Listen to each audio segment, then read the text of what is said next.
রাখতে পারবো কিন্তু থাকে না ইন্নাহুমা লা ইউআযাবান ওয়া মা ইউআযাবান ফি কাবীরিন আম্মা আহাদুহুমা লা ইস্তাতিরু মিনাল বাউল। আল্লাহ রাসূল বলেন এক নাম্বার যে কারণে তারা জাহান্নামে পড়তে কবর জাহান্নাম হইতেছে এক নাম্বার হলো তারা প্রস্রাব করার পর সুন্দরভাবে তারা পবিত্র অর্জন করতো না, তারা পবিত্র হইত না। প্রস্রাব করার পর এই অসতর্কতার কারণে তার কবরের মধ্যে আঘাত হইতেছে।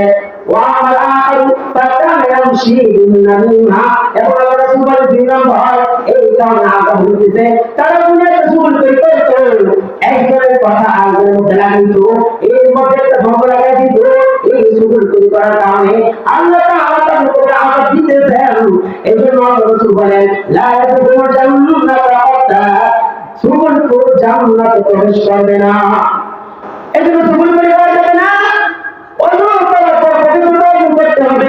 আল্লাহ রাব্বুল আলামিন একটা আয়াত নাযিল করেন ফীহি রিজালুন ইউহিব্বুনা আন ইয়াতাতাহহারু ওয়াল্লাহু ইউহিব্বুল মুতাহহিরিন। আল্লাহ রাব্বুল আলামিন এই আয়াতগুলো নাযিল করেছেন। আল্লাহ রাসূল বলেছেন ও পয়গম্বর অমুক এলাকায় কিছু লোক আছে তারা অধিক পবিত্রতা রাখতে তারা পছন্দ করে, আমি আল্লাহ রাব্বুল আলামিন তাদের খুব পছন্দ করি, মহব্বত করি। আল্লাহ রাসূল এই কোরআনের ফরমান দেন ধৈর্য আল্লাহ বলে মানুষেরা তোমরা কি আমল করো যার কারণে আল্লাহ তাআলা তোমাদের উপর খুশি হয়ে গেছেন। এই পয়গম্বর আমরা এমন কোন আমল করি না, আমরা কথা করার পর ঢিলা রূপ ব্যবহার করার পর আবার পানি দিয়া পবিত্রতা অর্জন করি, আবার পানি লই ঢিলা রূপ ব্যবহার করার পর আবার পানি ব্যবহার করি, পানি খরচ করি, এই অধিক পবিত্রতা অর্জন করি। আল্লাহ রাসূল বলেন এই অধিক পবিত্রতা অর্জন করার কারণে আল্লাহ রাব্বুল আলামিন তোমাদেরকে মহব্বত করেন। এই জন্য আল্লাহ তাআলা এই পবিত্রতা অর্জনকারীদেরকে মহব্বত করে। এই জন্য আমাদেরকে পবিত্রতা অর্জন করতে হবে। আল্লাহ রাব্বুল আলামিন বলেন ইন্নাল্লাহা ইউহিব্বুত তাওয়াবিন, নিশ্চয় যারা তওবা করে তাদেরকে আমি মহব্বত করি। ওয়া ইউহিব্বুল মুতাতাহহিরিন, যারা পবিত্রতা অর্জন করে তাদেরকেও মহব্বত করি। তাহলে পবিত্রতা অর্জন করা, এই পবিত্রতা অর্জন করে কি হবে? ঈমান যে আছে, ঈমান শুধু নামাজ পড়া নাম ঈমান নয়। আল্লাহ রাসূল বলেন আত-তুহুরু শাতরুল ঈমান, পবিত্রতা ঈমানের অঙ্গ। অন্য হাদিসে বলেন পবিত্রতা হলো ঈমানের অর্ধেক। আপনি নামাজ পড়েন, পবিত্রতা দরকার আছে। লা তুকবালু সালাতুন বিগাইরি তুহুর, নামাজ ছাড়া ওযু ছাড়া পবিত্রতা ছাড়া নামাজ হয় না। আপনি যদি ওযু সুন্দর না হয় আপনার নামাজ হবে না। ওযু সুন্দর করতে হবে, সব দিকের মূল ফাউন্ডেশন আছে। আমাদের অভ্যাস করবেন তবে আলোচক আব্বাসবাড়ি শরীফ আহমদ চট্টগ্রাম শিক্ষক জেনারেল এমদাদিয়া আমিন সুন্নাহ প্রতিষ্ঠান বারহাট চট্টগ্রাম আমাদেরকে কোরআন এবং হাদিস থেকে আলোচনা পেশ করার জন্য মাহফিল ইন্তেজামিয়া কমিটির পক্ষ থেকে বিশেষভাবে অনুরোধ করছি। আসসালামু আলাইকুম ওয়া রাহমাতুল্লাহি ওয়া বারাকাতুহু।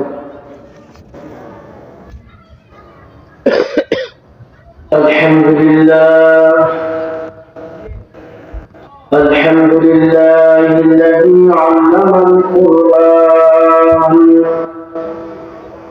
خلق الإنسان وعلمه البيان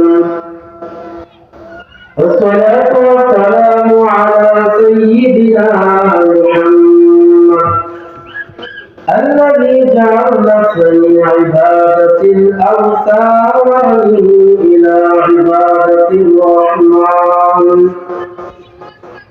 أما بعد فأعوذ بالله من الشيطان الرجيم.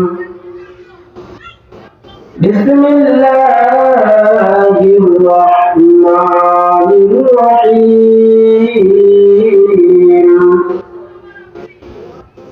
يا أيها الذين آمنوا إذا قمتم إلى الصلاة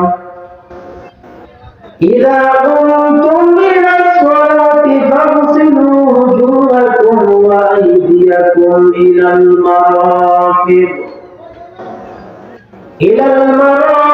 وامسحوا برؤوسكم وأرجلكم إلى الكعبين. وقال النبي صلى الله عليه وسلم: مفتاح الجنة الصلاة ومفتاح الصلاة الطهور، أو كما قال النبي عليه الصلاة والسلام. آمنت بالله صدق الله المولانا العظيم وصدق رسوله النبي الكريم، ونحن على ذلك من الشاهدين والشاكرين والذاكرين، والحمد لله رب العالمين. اللهم صل على محمد وعلى آل محمد كما صليت على إبراهيم وعلى آل إبراهيم إنك حميد مجيد. اللهم بارك على محمد وعلى آل محمد كما باركت على إبراهيم وعلى آل إبراهيم إنك حميد مجيد.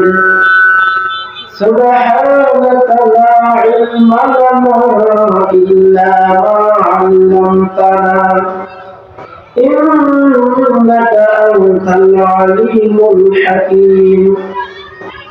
رب اشرح لي صدري ويسر لي أمري واحلل عقدة من لساني يفقهوا قولي. الحمدلله। গোসাইচর দক্ষিণ পাড়া বাইতুল মাহমুদ জামে মসজিদের উদ্যোগে পঞ্চম বার্ষিক তাফসীরুল কোরআন মাহফিলের সম্মানিত সভাপতি, প্রধান অতিথি, বিশেষ অতিথিবৃন্দ, মঞ্চের উপর সামনে উপস্থিত মুরব্বী বাবারা, মাইকের আওয়াজ শ্রবণরত সমবয়সী যুবক ভাইয়েরা, প্রধানমন্ত্রী মা ও বোনেরা, আল্লাহ রব্বুল আলামিনের দরবারে লাখো কোটি শুকর যে আল্লাহ তাআলা আমাদেরকে ইহকাল জীবনের মুক্তি এবং পরকাল জীবনের শান্তির লক্ষ্যে এই কোরআনের মাহফিলে বসার তৌফিক দিয়েছেন। সেজন্য আল্লাহ তাআলার দরবারে শুকরিয়া আদায় করি, বলি আলহামদুলিল্লাহ। যদিও দেখা যায় মানুষ কম, কিন্তু এটা আল্লাহ রাসূলের ভাষ্য অনুযায়ী এটা জান্নাতের বাগান। মানুষ কম আবার জান্নাতের বাগান। এখন প্রশ্ন আসে যে জান্নাতে তো একটা আল্লাহ তাআলার নিয়ামতের ভান্ডার পরিপূর্ণ, জান্নাতের ঠান্ডার কোনো কষ্ট নাই, গরমের কোনো কষ্ট নাই। জান্নাত এমন একটা নাজ নিয়ামতের জায়গা, আপনি খানা খাইতে চাইবেন, একটা পাখি গুস্ত খাইতে চাইবেন, এটা আপনি দেন, পাখিটা জবাই করা একটা কষ্ট, এই কষ্ট থাকবে না। আপনি মনে মনে সংকল্প করবেন, আল্লাহ আমি পাখির বুড়া গুস্ত খাইতে চাই, অটোমেটিক পাখিটার উপর দিয়ে উড়ে লেগে মুখের মধ্যে, পেটের মধ্যে বুনা হয়ে সামনে হাজির হবে। তবে জান্নাত এমন একটা নাজ নিয়ামতের জায়গা, এখানে কষ্ট নাই, পরিবেশটা সুন্দর। তাহলে এখানে যে আল্লাহ রাসূল বলছেন এটা জান্নাতের বাগান, কিন্তু এখানে তো জান্নাতের নাজ নিয়ামত পাওয়া যাবে না। পাওয়া যাবে জান্নাতের কি নাজ নিয়ামত? কি মাটির বিছানা? মাটির বিছানা ঠান্ডা হলে এখানে ঠান্ডা লাগবে। তাহলে জান্নাতের এটা বাগান হইল কিভাবে? এটা বোঝার জন্য একটা এক্সাম্পল দিয়ে বুঝবেন। আপনি মনে করেন চট্টগ্রাম যাবেন অথবা সিলেট যাবেন, এখন আপনাকে যাইতে হবে মহাকালী বাস কাউন্টারে গিয়ে দেখবেন কিছু কন্ট্রাক্টর তারা ডাকতেছে চট্টগ্রাম, ঢাকা, চট্টগ্রাম, সিলেট, এভাবে ডাকতেছে। এখন আপনি জিজ্ঞাসা করলেন এই চট্টগ্রাম যাওয়ার ভাড়া কত, সিলেট যাওয়ার ভাড়া কত? সে ভাড়া বলল, আপনি এই টাকা দিয়ে টিকিট ক্রয় করলেন। এখন যদি আপনি বলেন বাসে উঠলেন, উঠের পর দেখেন এখানে সিলেট নাই, চট্টগ্রাম নাই। বাসের ভিতরে কি সিলেট চট্টগ্রাম পাওয়া যাবে? কিন্তু কন্ডাক্টর কি বলে বলছে? চট্টগ্রাম চট্টগ্রাম, সিলেট সিলেট। এখন এখানে যদি তালাশ করেন, পাবেন না কেন? বলছে তুই তো বললি, আমাকে বললি তুই মৃত্যু, তুই বললি এটা সিলেট সিলেট, চট্টগ্রাম চট্টগ্রাম।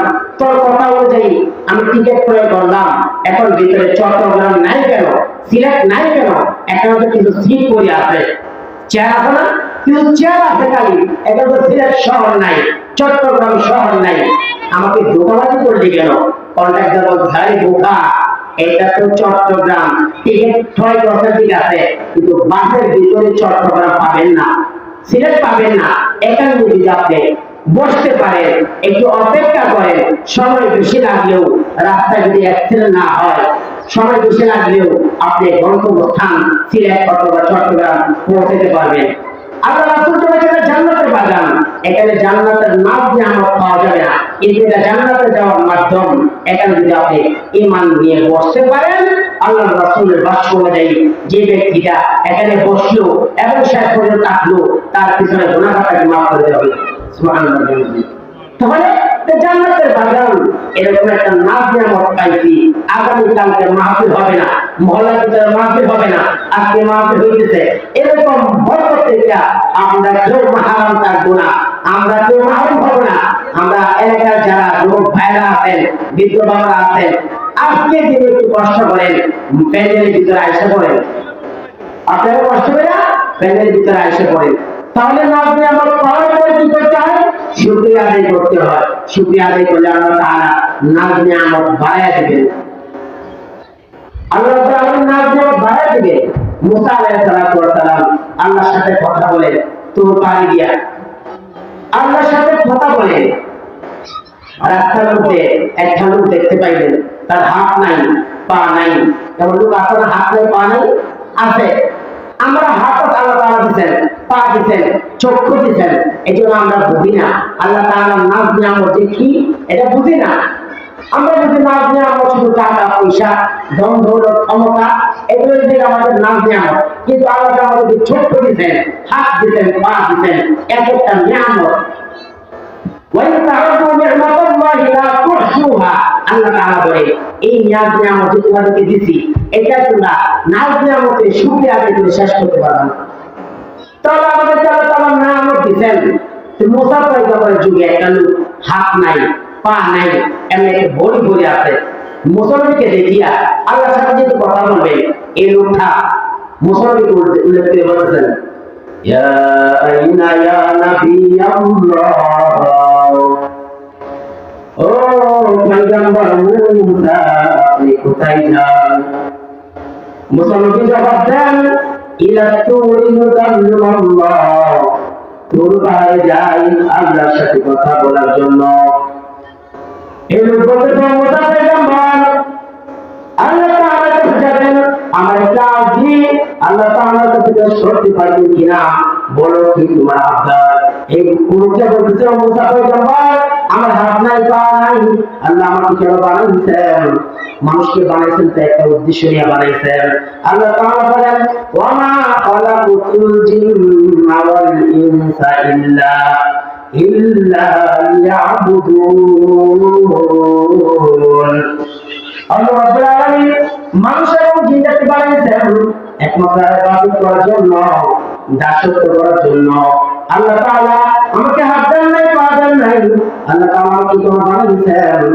মুসা নবীকে আল্লাহ আপনি জিজ্ঞাসা করবেন, আল্লাহর সাথে আপনি কথা বলবেন, আপনি জিজ্ঞাসা করবেন আমাকে কেন বানাইছেন?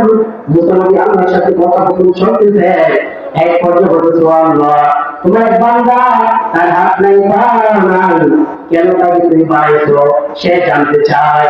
আল্লাহ রাব্বুল আলামিন বলেন, ও মুসা পয়গম্বর আপনি কি মনে করছেন আমি মানুষকে বেহুদা বানাইছি? বেহুদা বানাই নাই, আমি একটা উদ্দেশ্য নিয়ে বানাইছি। এই লোকটাকে বানাইছি তার হাত নাই পা নাই, এই লোকটাকে আমি বেহুদা বানাই নাই। আমার জাহান্নাম আছে, জাহান্নামের মধ্যে একটা গর্ত আছে, এই গর্ত পরিমাণ তার বডিটা আমি বানাইছি, জাহান্নামের গর্ত করার জন্য বানাইছি। আপনি তাকে জানাই দিবেন। জাহান্নামে গর্ত বরাদ্দ জন্য বানাইছে। তো মুসা নবী আবার রাস্তা দিয়ে গেছেন, এই লোকের সাথে আবার সাক্ষাৎ হয়, বলতেছে ও পয়গম্বর আমার আব্দী আল্লাহর কাছে পেশ করছিলেন কিনা? মুসা নবী বলে বলছিলাম তোমাকে আল্লাহ তাআলা বিরোধিতা সৃষ্টি করে নাই, যে আল্লাহ তাআলা জাহান্নামে একটা গর্ত আছে, এই গর্তটা বরাদ্দ করার জন্য তোমাকে বানাইছেন। এই লোকটা তখন কি বলছে? আলহামদুলিল্লাহ, শুকরিয়া আদায় করছে। তো মুসা নবী তো একদমই রাগান্বিত। মুসা নবী বলতেছেন ও ভাই তুমি কি ছোট নাই, আল্লাহ তাআলা তোমাকে জাহান্নামে গর্ত বরাদ্দ করার জন্য বানাইছেন, এখানে তো শুকরিয়া আদায় করার বিষয় না, ইন্না করার কথা, তুমি কেন শুকরিয়া আদায় করলা? এই বলতেছে মুসা পয়গম্বর আল্লাহ তাআলা আমাকে হাদিসে পাক দেন, আমি মনে করছি যে বানাইছেন, এখন তো আল্লাহ তাআলা একটা বরকত বানাইছেন, জাহান্নামে গর্ত বরাদ্দ করার জন্য বানাইছেন, এজন্য আমি শুকরিয়া আদায় করলাম আলহামদুলিল্লাহ। দেখা যায় আলহামদুলিল্লাহ বলার কারণে সঙ্গে সঙ্গে তার হাত পা বাড়াইয়া পরিপূর্ণ মানুষ হয়ে গেছে। সুবহানাল্লাহ। শুকরগুজার বান্দা হবে দুনিয়ায়, শুকরগুজার বান্দা হবে দুনিয়ায়, যার কারণে না দুনিয়া মত বেড়ে যায়। প্রভুর শুকর আদায় যদি না করো, কঠিন আযাব হবে তোমার কবর। এজন্য রব্বুল আলামিন বলেন লাইন শাকারতুম লাযিদান্নাকুম ওয়া লাইন কাফারতুম ইন্না আযাবি লাশাদীদ। আল্লাহ রব্বুল আলামিন বলেন আমার রব্বুল পাওয়ার পর যদি শুকরিয়া আদায় করো তোমার নিয়ামত বাড়ায় দিব, আর যদি শুকরিয়া আদায় না করো তোমার নিয়ামত ছিনিয়ে নিব। ইন্না আযাবি লাশাদীদ, এবং আমার আযাব কঠিন শক্ত। আল্লাহ তাআলা আযাব দিবেন, কেন দিবেন আযাব? আল্লাহ তাআলা মানুষকে বানাইছেন, এত সুন্দর করে বানাইছেন, জাহান্নামে দেওয়ার জন্য বানান নাই, তাহলে আল্লাহ তাআলা আযাব দিবেন কেন? কেন আযাব দিবেন? আমরা আমাদের সন্তানকে অনেক সময় শাসন করি, শিক্ষকে ছাত্রকে শাসন করে, তার মানে এই নয় ছাত্রকে শাসন করা, সন্তানকে শাসন করা মা বাবার পেশা। পেশা আমাদের পেশা না। তখন শাসন করা হয় যখন বিষয় অবাধ্য হয়ে যায়, কথা শুনে, তখন মা বাবা সন্তানকে শাসন করে। প্রহার করার পর মা বাবা সন্তানকে মারার পরে কিন্তু মা বাবা ব্যথা পায়, এটা মারছি কেন ব্যথা পায়, তখন কি বলে তখন মারা কি দরকার ছিল, তুই কেন দুষ্টমি কর, কেন আমার কথা শোনস না, অবাধ্য হয়ে যায়। আল্লাহ তাআলা বলতেছেন মা ইয়াফআলুল্লাহু বিআযাবিকুম ইন শাকারতুম ওয়া আমানতুম। আল্লাহ রাব্বুল আলামিন বলেন তোমাদেরকে শাস্তি দেওয়া আমার কি দরকার? মা ইয়াফআলুল্লাহু বিআযাবিকুম ইন শাকারতুম, যদি আমার শুকরিয়া আদায় করো, ওয়া আমানতুম, আমার প্রতি ঈমান আনো, আমার প্রতি যদি ঈমান আনো এবং না করে আমার শুকরিয়া আদায় করো, তাহলে তোমাদের কষ্ট দেওয়ার আমার দরকার নাই। সময় যেহেতু কম, এই জন্য একটা বিষয় নিচ্ছি, এই বিষয়ের উপরে কিছু কথা বলবো। যে আয়াতটার প্রতি এটা হচ্ছে সূরা মাইদার 6 নম্বর আয়াত। তা আমরা ইবাদত করতে হলে নামাজ প্রয়োজন। প্রথম ইবাদত এক নাম্বার হচ্ছে নামাজ। একজন মানুষ ঈমান আনলে তার উপরে ফরজ হয় নামাজ। নামাজ যদি ইবাদতের মধ্যে এক নম্বরে। নামাজ পড়তে হলে পবিত্রতার প্রয়োজন হয়। আল্লাহ রাসূল বলেন লা তুকবালু সালাতুন বিগাইরি তুহুর, পবিত্রতা ছাড়া নামাজ হয় না। নামাজ পড়তে হলে পবিত্রতার দরকার হয়। গোসলের ফরজ, গোসলের ফরজ ভালোভাবে তৈরি করা, নাকি পানি দেওয়া, সমস্ত শরীর ভালোভাবে তৈরি করা। আমাদের সমস্ত শরীর দিক ভালোভাবে না ধরি, আমরা মনে করি নামাজ না পড়লে আল্লাহ তাআলা শাস্তি দিবেন। কিন্তু ওই যে গোসলের মধ্যে যদি আমরা ঠিক মতো গোসল না করি, এমনি গোল ভালো মতো কেমনি ঠিক মতো আমি বড় আদায় করলাম না, আল্লাহ রাসূল বলে অসতর্কতার কারণে তোমার শরীরে কোনো অংশ যদি শুকনো থাকে, তাহলে কাদা ওয়াকাদা মিনান নার, আল্লাহ রাসূল বলে তোমাকে জাহান্নামে এই শাস্তি দেওয়া হবে। এই জন্য তাহলে পবিত্রতা এটা আমার গুরুত্ব সহকারে আমাদের কি করা দরকার। ওটা করবো, এখন ঠান্ডার সিজন, ওজু করলে কষ্ট, দেখা যায় মুখ ভালো করে যত করা হয় না, পাওয়া করলে শুকনো থাকে, এগুলো খেয়াল করে অবলম্বন করা। কারণ মূল ইবাদতের ফাউন্ডেশনের পবিত্রতা, আমার যদি পবিত্রতা ঠিক না থাকে, ও যদি আমার সুন্দর না হয়, রূপ সেটা কোনো কাজে আসবে না। এই জন্য আমার ইবাদতের মূল ভিত্তি পবিত্রতা, তাহলে এগুলো আমার ঠিক করতে হবে। গুসুলের তিন ফরজ, ওযুতের চার ফরজ, যে আয়াতের প্রতি আল্লাহ তাআলা বলেছেন, ইয়া আইয়ুহাল্লাযীনা আমানু ইযা কুমতুম ইলাস সালাত, আল্লাহ রাব্বুল আলামিন বলেন, ও ইমানদারের দল, তোমরা যখন নামাজে দাঁড়াইবা, ইযা কুমতুম ইলাস সালাত, নামাজে দাঁড়ানোর পর ফাগসিলু ওজুহাকুম, নামাজ যখন পড়তে দিবা, ফাগসিলু ওজুহাকুম, এক নাম্বার তোমার সমস্ত মুখমণ্ডল ধৌত করবা, ফাগসিলু ওজুহাকুম ওয়া আইদিয়াকুম ইলাল মারাফিক, দুই নাম্বার দুই হাতের কোরশ ধৌত করবা, ওয়ামসাহু বিরুসিকুম, এবং তিন নাম্বার সমস্ত মাথা করবা, ওয়ারজুলাকুম ইলাল কাবাইন, আল্লাহ রাব্বুল আলামিন জানায় দেন, এবং চার নাম্বার হলো দুই পায়ের টাকনো সহ ধৌত করবা। এই চারটা আমল যদি আদায় করে নাও, দুনিয়ার কোনো মুক্তি পাবে না। ওযু হয় নাই, আপনার ওযু হয়ে গেছে, এর মধ্যে ওযুর মধ্যে যে সুন্নাত আছে, এই সুন্নাত যদি আদায় করা হয়, এই ওযুর ফরজ আপনি আদায় করলেন, সুন্নাত যদি আদায় করেন, এই ওযুটা আল্লাহ রাব্বুল আলামিনের কাছে আরো সুন্দর মণ্ডিত হয়ে যাবে। আপনি বিল্ডিং বানাবেন, বিল্ডিং একটা ইটের সাথে আপনার গাঁথনি দিয়ে আপনি বিল্ডিং তৈরি করছেন, এখন প্লাস্টার করেন নাই, বিল্ডিং হয়েছে ঠিক কিন্তু সৌন্দর্য হয় নাই। সৌন্দর্য হয়েছে, এখন যদি সৌন্দর্য করতে চান, প্লাস্টার করেন, টাইলস লাগান, তাহলে সৌন্দর্য হবে। আপনি চারটা ফরজ আদায় করছেন, আপনার ওযু হয়ে গেছে। এই ওযু সৌন্দর্য আদায় করতে চান, আল্লাহ রাসূল বলেন, আমার ওযু সৌন্দর্য আদায় করবা, তাহলে তোমার এই ওযুটা আরো সুন্দর মণ্ডিত হয়ে যাবে। তাহলে ওযু করা সুন্নাত আছে, ওযু করা ফরজ আছে। ওযু করা সুন্নাত, দুই হাতের কবজি সহ আমরা ধৌত করব, তিনবার ধৌত করা এটা সুন্নাত। একবার ধৌত করে সুন্নাত হয়, আমরা সমস্ত মুখ ধৌত করলাম, একবার ধৌত করলাম, এটা ফরজ হইছে, কিন্তু তিনবার করতে হবে, এগুলো হলো সুন্নাত। আমরা মিসওয়াক করতে হবে, মিসওয়াক করা সুন্নাত। আল্লাহ রাসূল মিসওয়াক করেছেন, আল্লাহ রাসূল এমন ভাবে মিসওয়াক করতেন, আল্লাহ রাসূল আয়েশা সিদ্দিকা বলতেছেন, ও পয়গম্বর, আমার ভয় হয় আপনার মিসওয়াকের কারণে আপনার দাঁতের অপবাদ না হয়ে চলে যাবে। আল্লাহ রাসূল বলতেছেন, আয়েশা, সমস্ত নবীর কাছে জিবরাইল আলাইহিস সালাম আসছে, তার কাছে 50 বার, তার কাছে 100 বার, তার কাছে 500 বার, তার কাছে 1000 বার, আমার কাছে একবার 100 বার 1000 বার আসে নাই, 24,000 বার জিবরাইল আমার কাছে আসছে। যতবার আসছে ততবার আমাকে মিসওয়াকের তাগিদ দিবেন। এই জন্য মিসওয়াকের এত গুরুত্ব, মিসওয়াকের গুরুত্ব, এই মিসওয়াক করলে কি হয়? মিসওয়াক করলে মুখের দুর্গন্ধ দূর হয়, দাঁত পরিষ্কার হয়, মাথা ব্যথা দূর হয়, চোখে জ্যোতি বাড়ে।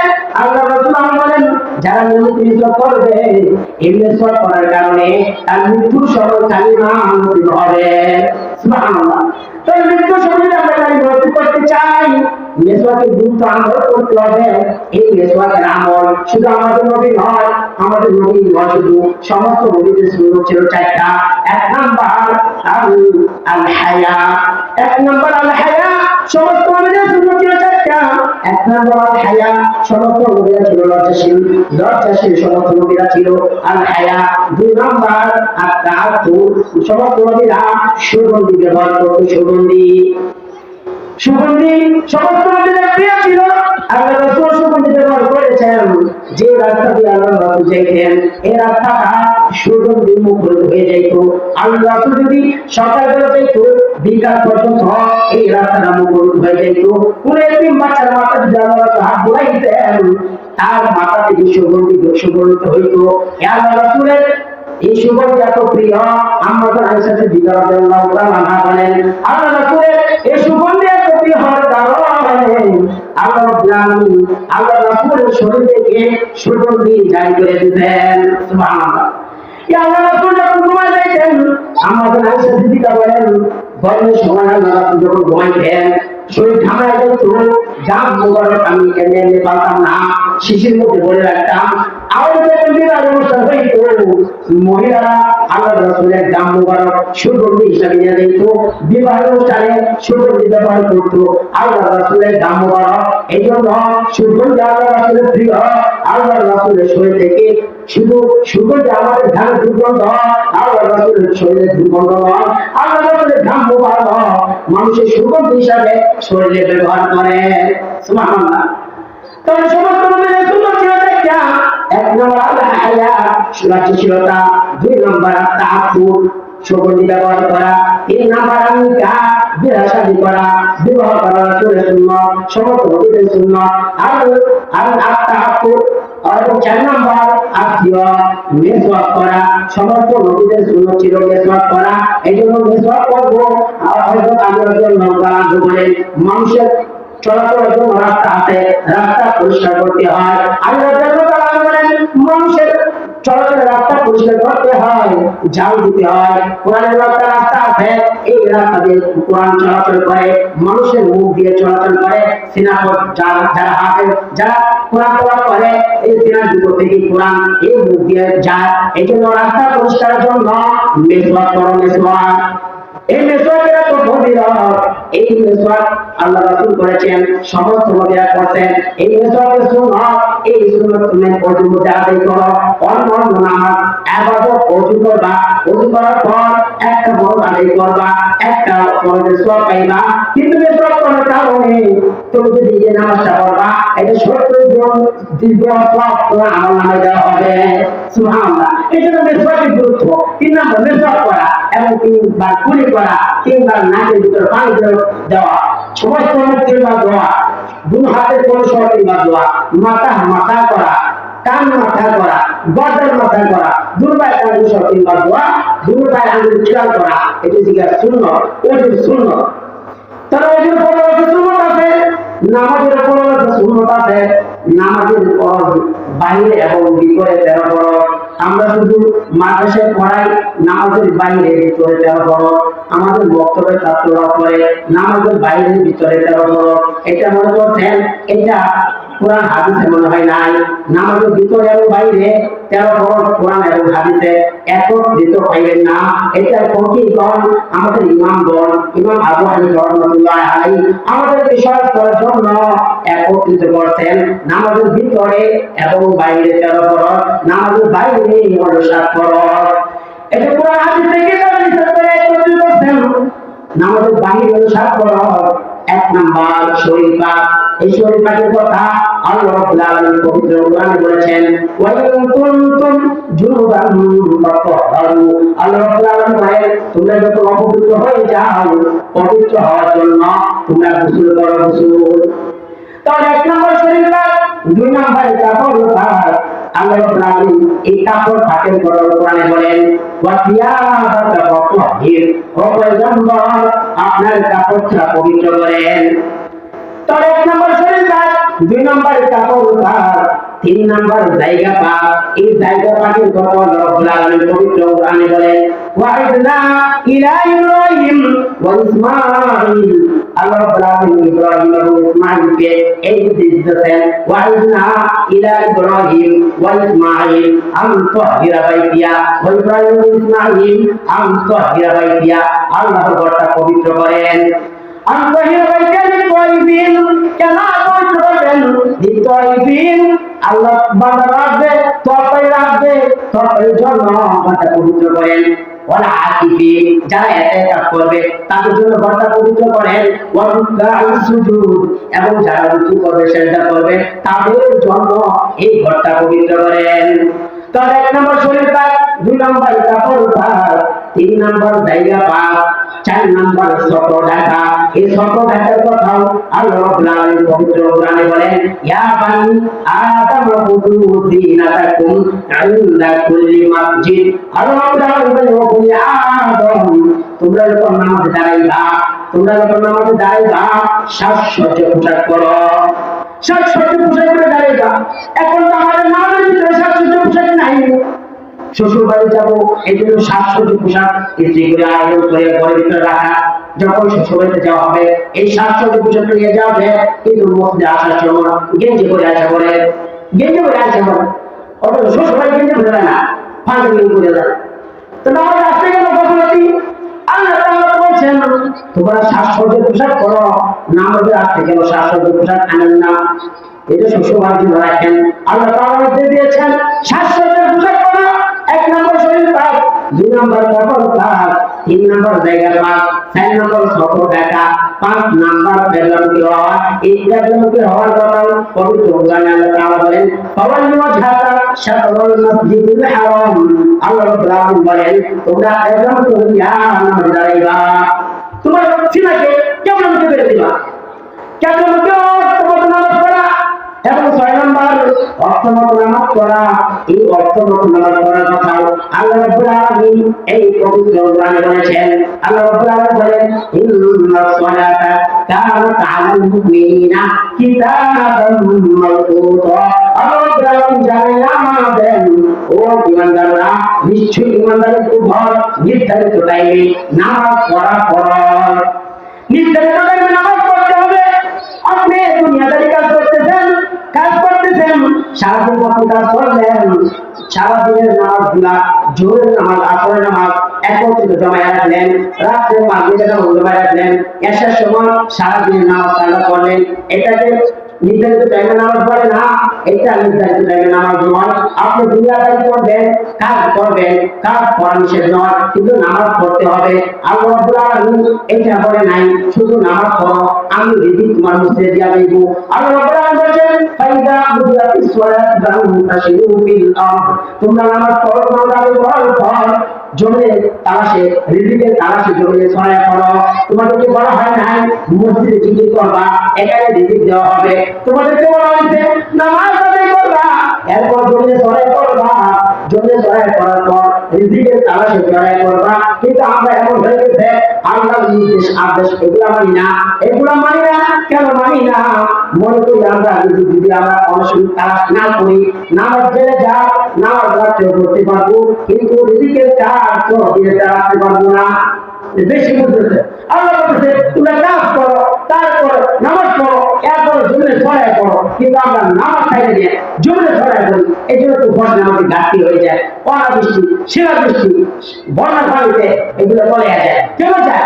এগুলা মানুষের হাতের কামাই, মানুষ গুনাহ করে। এই জন্য আল্লাহ তাআলা রাগান্বিত হইয়া আল্লাহ তাআলা বলতেছেন যুহারুল ফাসাদু ফিল বাররি ওয়াল বাহর বিমা কাসাবাত আইদিন নাস। এই জমিনে জলে এবং স্থলে যতগুলো আযাব গজব দেখো এগুলা আল্লাহ তাআলা এমনি এমনি দেয় নাই, তোমাদের হাতের কামাই। এই হাতের কামাই, এই জন্য আল্লাহ তাআলা এই হাতের কামাই এই আযাব গজব নাযিল করেন আমাদের হাতের কামাই জন্য, আমাদের হাতের কামাই। এই জন্য নির্ধারিত নামাজ পড়া, নির্ধারিত টাইমে নামাজ পড়া ৬ নম্বর, নির্ধারিত টাইমে নামাজ পড়া এবং নামাজের নিয়ত করা ৭ নম্বর। ৭ নম্বর নামাজের নিয়ত করা, এটাও হাদিসের মধ্যে আছে। বুখারী শরীফে যে প্রথম হাদিস আল্লাহ রাসূল বলেন ইন্নামাল আমালু বিন্নিয়াত। আল্লাহ রাসূল বলেন সমস্ত কাজে নিশ্চয়ই সমস্ত কাজে নিয়তের উপর নির্ভর করে। আপনি কি নিয়ত করেছেন? এখন বলতে আছেন আপনার নামাজ পড়লেন, এটা কি মানুষকে দেখানোর জন্য নাকি আল্লাহ তাআলার জন্য? আপনি কোরবানি দিতেছেন, কোরবানি কেন দিতেছেন? আল্লাহ তাআলা কে দেখানোর জন্য নাকি মানুষ কি বলবে কোরবানি দিতে না দেই এই জন্য? আপনি হজ করতেছেন আল্লাহকে সন্তুষ্টি করার জন্য নাকি মানুষ আমাকে আল্লাহ হাদিসা বলবে এই জন্য? আল্লাহ তাআলা সব দেখতেছেন। আল্লাহ রাসূলের জন্য বলেন নিশ্চয়ই তোমার নিয়ত, তুমি যা করবা সমস্ত কাজে নিয়তের উপর নির্ভর করে। তোমার যে ইবাদত করেছ তুমি বুঝবা এটা কবুল হয়েছে কিনা, কারণ তোমার নিয়তের উপর নির্ভর। তুমি আল্লাহর জন্য আল্লাহর জন্য করছো নাকি বান্দার জন্য করছো? তাহলে ৬-৭ নম্বর নিয়ত করা। নিয়ত করা তো আল্লাহ রাব্বুল আলামিন আল্লাহ রাসূল হাদিসে বলেছেন। এরপরে ভিতরে ৬ ফরজ, ভিতরে ৬ ফরজ। ১ নম্বর তাকবীরে তাহরিমা বাদা, তাকবীরে তাহরিমা বাদা এটা পবিত্র কোরআনে আছেন। আল্লাহ রাব্বুল আলামিন বলেন ওয়া রাব্বাকা ফাকাব্বির। আল্লাহ রাব্বুল আলামিন বলেন তোমরা রবের বরকত বর্ণনা করো এবং তাকবীরে তাহরিমার মাধ্যমে নামাজ শুরু করো। এই তাকবীরে তাহরিমা এটা অর্থ তাহরিমা নামাজের বাইরে যেটা হারাম, খাদ্য খানা খাওয়া কথা বলা নামাজের বাইরে এটা হারাম, কিন্তু তাকবীরে তাহরিমা হাত বাঁধার পরে এটা হারাম। নামাজের বাইরে যেটা হারাম তাকবীরে তাহরিমা কথা পারবে না, খাইতে পারবে না। এই জন্য তাকবীরে তাহরিমা হারাম, অন্য খাদ্য কথা বলা হারাম, এই জন্য তাকবীরে তাহরিমা। তাহলে এক নম্বর তাকবীরে তাহরিমা না, দুই নম্বর হারাম এই নামাজ পড়া। এই হারাম এই নামাজ পড়ার কথা আল্লাহ রাব্বুল আলামিন বলেছেন ওয়াকুমু লিল্লাহি কানিতিন। আল্লাহ রাব্বুল আলামিন বলেন তোমরা আমাদের নামে দাঁড়ায় যাও, তোমাদের সামনে দণ্ডবোধ হয়ে যাও। আল্লাহ রাসূল সাল্লাল্লাহু আলাইহি ওয়াসাল্লামের সাহাবী হযরত যায়েদ ইবনে হুসাইন রাদিয়াল্লাহু তাআলা আল্লাহ রাসূল বলেছেন ও পয়গম্বর, আমি অস্বরূপ, আমার অস্বরূপ, আমি নামাজটা কিভাবে আদায় করব? আল্লাহ রাসূল বলেন ও যায়েদ ইবনে হুসাইন, তোমার যদি নামাজ পড়তে কষ্ট হয় দাঁড়ায় নামাজ পড়ো, নামাজ পড়তে যদি তোমার কষ্ট হয় তাহলে তুমি বসে পড়ো, এরপর যদি তোমার কষ্ট হয় তাহলে তুমি শুয়ে পড়ো। শুয়ে তুমি নামাজ পড়ো, বসে পড়ো। যদি দাঁড়ায় পড়তে কষ্ট হয় তাহলে বসে পড়া, শুয়ে পড়া। কিন্তু এটা বলে নাই এমনি আমরা চলতেছি হাঁটতেছি কিন্তু মসজিদে আসে চেয়ারে বসে পড়া, এই ফ্যাশনের কথা বলে নাই। অসুস্থ থাকলে সেটা বিনোদন কথা, কিন্তু অসুস্থ না, এমনি চলতেছেন হাঁটতেছেন সব ঠিক আছে, কিন্তু আমার লাস্টে চেয়ারে বসে স্যার বসে নামাজ পড়ে। আল্লাহ রাসূল বলেছেন তুমি যদি কষ্ট হয় তুমি বসে পড়বা, এরপর যদি বসে থাকতে তোমার কষ্ট হয় শুয়ে নামাজ পড়বা। শুয়ে নামাজ পড়ার কথা আছে, যদি আপনি অসুস্থ থাকেন সেটা ভিন্ন কথা। তাহলে তাড়াতাড়ি নামাজ পড়া। তিন নম্বর কেরাত করা। এই কেরাত করার কথা আল্লাহ রাব্বুল আলামিন বলেছেন। আল্লাহ রাব্বুল আলামিন বলেন ফাকরাউ মা তায়াসসারা মিনাল কুরআন। আল্লাহ রাব্বুল আলামিন বলেন কুরআন যেখান থেকে তোমার সহজ হয় সেখান থেকে তুমি তেলাওয়াত করো। তুমি সূরা ফাতিহা পড়েছো, নামাজ পড়বা, সূরা ফাতিহা পড়েছো, এখন সূরা ফাতিহার পর এখন সূরা বাকারা পড়তে হবে, সূরা আলে ইমরান পড়তে হবে, এমনটা বলে নাই। আল্লাহ রাব্বুল আলামিন বলেন তুমি সূরা ফাতিহা পড়েছো ফাকরাউ মা তায়াসসারা মিনাল কুরআন, এরপর তোমার যেখান থেকে সহজ হয় এই সুন্নাত পরিমাণ যে আয়াত আছে তিনটা আয়াত হোক, সুন্নাত পরিমাণ যেটুকু আয়াত এতটুকু আয়াত যেখান থেকে তোমার সহজ হয় যেখান থেকে তুমি নামাজ আদায় করো। তাহলে তেলাওয়াত করা, এরপরে কি রুকু করা, সিজদা করা, এই কথা আল্লাহ তাআলা বলেন ইয়া আইয়ুহাল্লাযীনা আমানু রাউ ওয়াসজুদু ওয়া'বুদু। আল্লাহ রাব্বুল আলামিন বলেন হে ঈমানদারেরা, ইয়া আইয়ুহাল্লাযীনা আমানু রাউ ওয়াসজুদু, তোমরা রুকু করো এবং সিজদা করো। তো রুকু সিজদা করার কথা বলেন। এবং আখির বৈঠক, 6 নম্বর আখির বৈঠক, আল্লাহ রাসূল সাল্লাল্লাহু আলাইহি ওয়াসাল্লামের সাহাবী হযরত আব্বাস রাদিয়াল্লাহু তাআলা আনহুকে আল্লাহ রাসূল হাত ধরে বলতেছেন আল্লামাহু তাশাহুদ। আল্লাহ রাসূল আব্বাসকে জানালেন নামাজ শিক্ষা দিতেছেন, নামাজ শিক্ষা হাত ধরে বলতেছেন ওয়া আল্লামাহু তাশাহুদ, এই তাশাহুদের শিক্ষা দিতেন। আপনারা যখন তাশাহুদ পড়বেন তাশাহুদ হওয়ার পর ইচ্ছে করলে আপনি নামাজ ছাড়তে পারবেন। আপনি তাশাহুদ করছেন, এখন সালাম দিতে পারবেন। তবে নামাজের ভিতরে বাইরে হলো কোরআন হাদিসে আছে, ওযুর ফরজ, এগুলা কোরআন হাদিসে আছে, এগুলা একত্রিত করতে আমাদের ইমামগণ আমাদের সমাজের জন্য পৃথক পৃথক ভাবে আছে। তাহলে পবিত্রতা অর্জন করা, আমরা শুধু বুঝি নামাজ পড়লে আল্লাহ তাআলা জান্নাত দিবেন, নামাজ না পড়লে জাহান্নামে দিবেন। এই ওযুতে আমরা করতেছি, ওযুর কারণে মানুষ জাহান্নামে যাবে, ওযুর কারণে মানুষ জান্নাতে যাবে। ওযু যদি সুন্দরভাবে আদায় না করি, কোন ওটাকে যদি শুকনো থাকে, এই অসতর্কতার কারণে জাহান্নামের কারণ হবে। আল্লাহ রাসূল বলেন তুমি যে ওযু করবা, ওযু যখন শুরু করবা আল্লাহ রাসূল বলেন প্রথম শুরু করবা বিসমিল্লাহ আলহামদুলিল্লাহ, এটা বলে শুরু করবা। এবং মাঝে মাঝে কিছু দোয়া আছে, এই মাঝে মধ্যে একটা দোয়া আল্লাহুম্মা গফিরলি যামবি ওয়া ওয়াসি'লি ফি দারি ওয়া বারিক লি ফি রিজকি। আল্লাহ রাসূল বলেন এই দোয়াটা যদি আদায় করো, এই দোয়াটার মধ্যে আমরা কি বলতেছি আল্লাহুম্মা গফিরলি যামবি, ওয়া আল্লাহ আমার গুনাহটাকে maaf করে দাও, আল্লাহুম্মা গফিরলি যামবি ওয়া ওয়াসি'লি ফি দারি, আমার ঘরকে প্রশস্ত করিয়া দাও, ওয়া বারিক লি ফি রিজকি, এবং আমার রিজিকের মধ্যে তুমি বরকত দিয়া দাও। এই বরকতের দোয়া করতেছি, রিজিক প্রশস্ত করতেছি, আমার ঘর প্রশস্ত করতেছি, গুনাহ মাফ করাইতেছি। আল্লাহ রাসূল বলেন এই ওযু শেষে একটা দোয়া আছে, আশহাদু আল্লা ইলাহা ইল্লাল্লাহ ওয়া আশহাদু আন্না মুহাম্মাদান আবদুহু ওয়া রাসূলুহু আল্লাহুম্মা জাআলনি মিনাত তাওয়াবিন।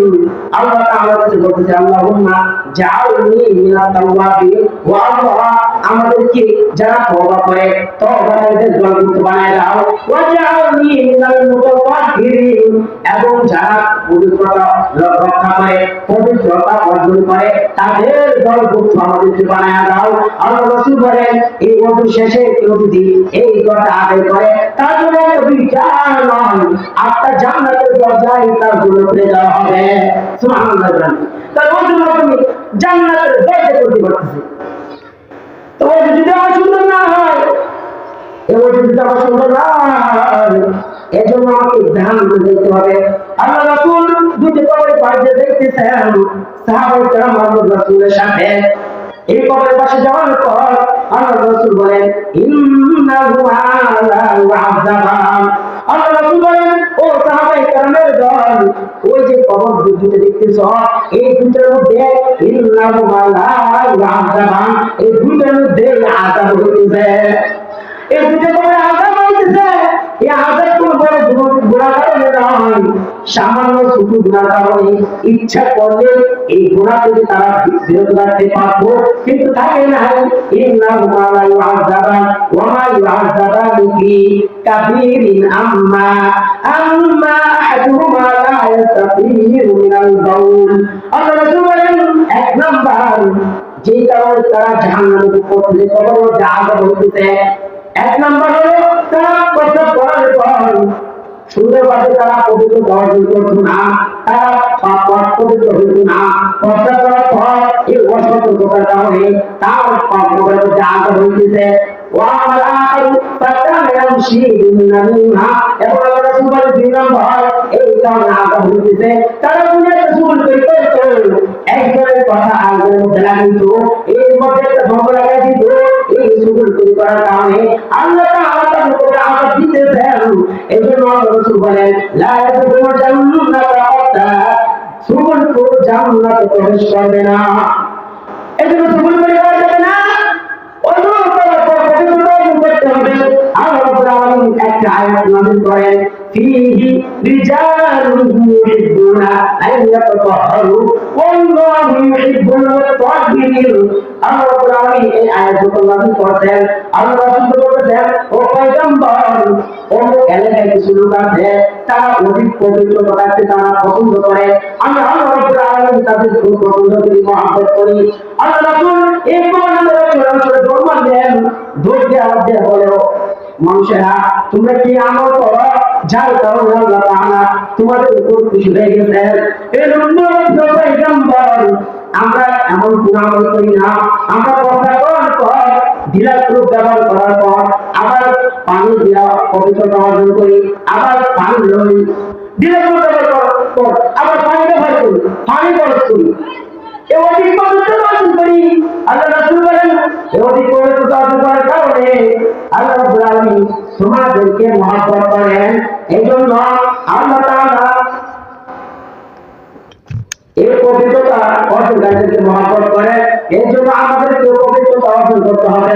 আল্লাহ রাব্বুল আলামিন বলেন ইন্নাল্লাহা ইউহিব্বুত তাওয়াবিন, নিশ্চয় যারা তওবা করে তাদেরকে আমি মহব্বত করি। ওয়া ইউহিব্বুল মুতাতাহহিরিন, যারা পবিত্রতা অর্জন করে তাদেরকেও মহব্বত করি।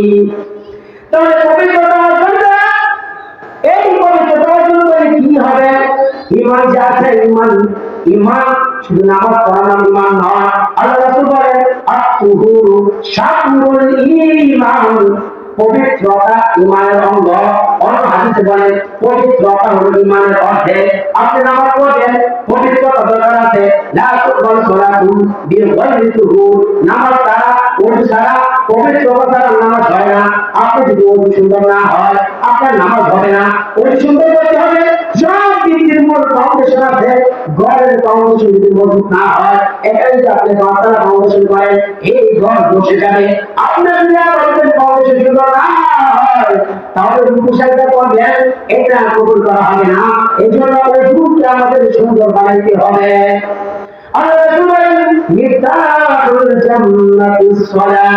নামাজ হলো জান্নাতের চাবি, এবং নামাজের চাবি হলো পবিত্রতা। নামাজের চাবি পবিত্রতা, আবার জান্নাতের চাবি হলো নামাজ। আমার যদি পবিত্র ঠিক হয়, আমার নামাজ ঠিক হবে। আর যদি নামাজটা ঠিক হয়, আল্লাহ রাসূলের বাক্য অনুযায়ী আমার জন্য জান্নাত ঠিক হবে। এজন্য পবিত্রতা অর্জন করতে হবে। পবিত্রতা অর্জন করা, ওজুর খরচগুলা, গুসুলের খরচগুলা, কোন কারণে ওজু ছুটে, কোন কারণে গুসুল ছুটে, কোন কারণে নামাজ ভঙ্গের কারণ আছে, ওজু ভঙ্গের কারণ আছে, এগুলো যদি আমরা না জানি, আমরা যদি এগুলো না জানি, তাহলে অনেক বৃদ্ধ হয়ে গেছে, না হয়ে গেছে, কিন্তু ওজুর খরচ কি, ওজু ভঙ্গের কারণ কি, নামাজ ভঙ্গের কারণ কি, এগুলা জানে না। এগুলা জানা নাই, কিন্তু এগুলা হচ্ছে আলোচনা, এগুলা আমাদের জানা জরুরি। শুধু আমরা নামাজ, রোজা, হজ, যাকাত, জিহাদ সব বয়ান আমরা শুনতেছি, কিন্তু পবিত্রতা যেটা আমরা করতে হবে, এই পবিত্রতা হাসিল করলাম না, তাহলে আমরা এত বয়ান জানার পরে যদি আমরা মূল ফাউন্ডেশন, মূল ফাউন্ডেশন আমরা পবিত্রতা আমরা ঠিক না করতে পারি, তাহলে আমরা এত কিছু জানার পরে লাভ হলো কি? আমি তো জানছি না আমার কোন কারণে ওজু চলতেছে, কোন কারণে আমার গুসল ফরজ হয়ে যায়, এগুলো আমাদের জানা নাই।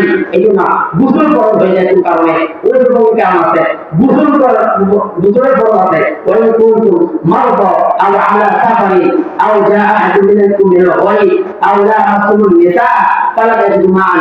আল্লাহ রাব্বুল আলামিন বলেন, তোমরা যখন অসুস্থ হয়ে যাবা, অথবা তুমি সফরে থাকবা, অথবা বিবিশ্বাস থেকে তুমি ভালো হয়ে আসবা, যদি তুমি পানি না পাও, ফাতায়াম্মাম সাইয়িদান তাইয়্যিবা, তখন তুমি তায়াম্মুম করবা। তায়াম্মুমের মাধ্যমে পবিত্রতা হাসিল হয়। তায়াম্মুম কখন করবে? পানি না পাওয়া গেলে। যদি পানি পাওয়া যায়, তখন তায়াম্মুম ভেঙে যায়।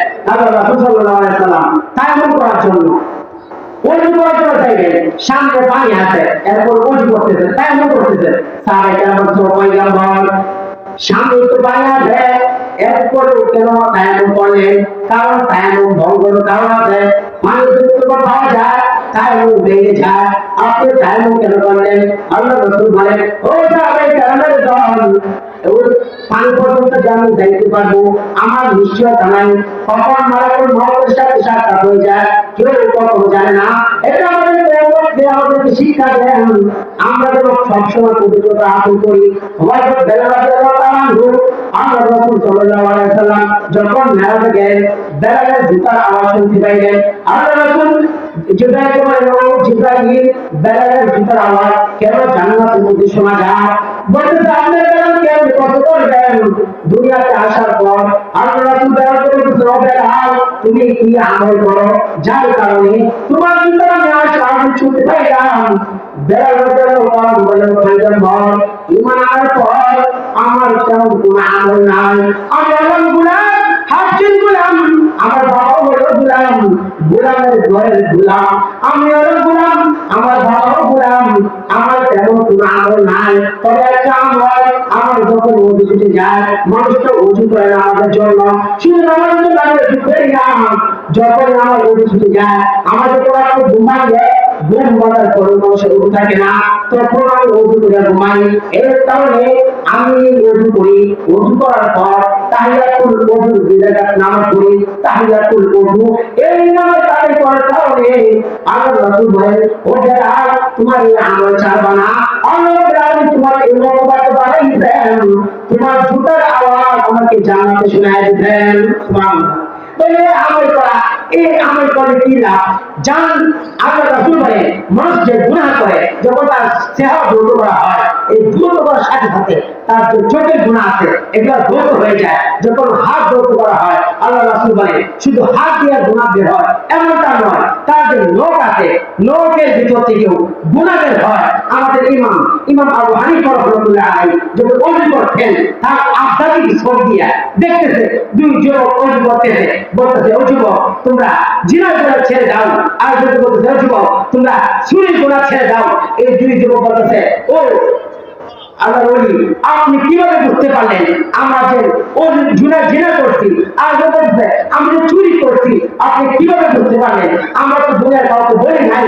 ইমাম আবু হানিফা বলতেছেন তোমরা যে ওযু করছো, এই ওযুর পানি যে যাইতেছে আমি দেখতেছি, আধ্যাত্মিক চোখ দিয়ে দেখতেছি যে জিনার গুনাহ দেখলে যৌত হইয়া, এই চুরির গুনাহ দেখলে যৌত হইয়া, এগুলো আমি চক্ষু দিয়ে দেখতেছি। আর তাদেরকে আধ্যাত্মিক চোখ দিয়ে দিচ্ছেন, তারা এগুলো দেখতে পারত। তারা পবিত্রতা সবসময় অর্জন করতো, মেসওয়াক করতো। মেসওয়াক শুধু আমরা নামাজ সময় এরকম না, সাহাবাইরা মেসওয়াক দিয়ে ঘুমাইতেন। যখন ঘুম ভাঙতো বালিশের পাশে মেসওয়াক রাখতেন, যখন ঘুম ভাঙতো মেসওয়াক দিয়া একটা বসা মারতেন, মেসওয়াক করতেন।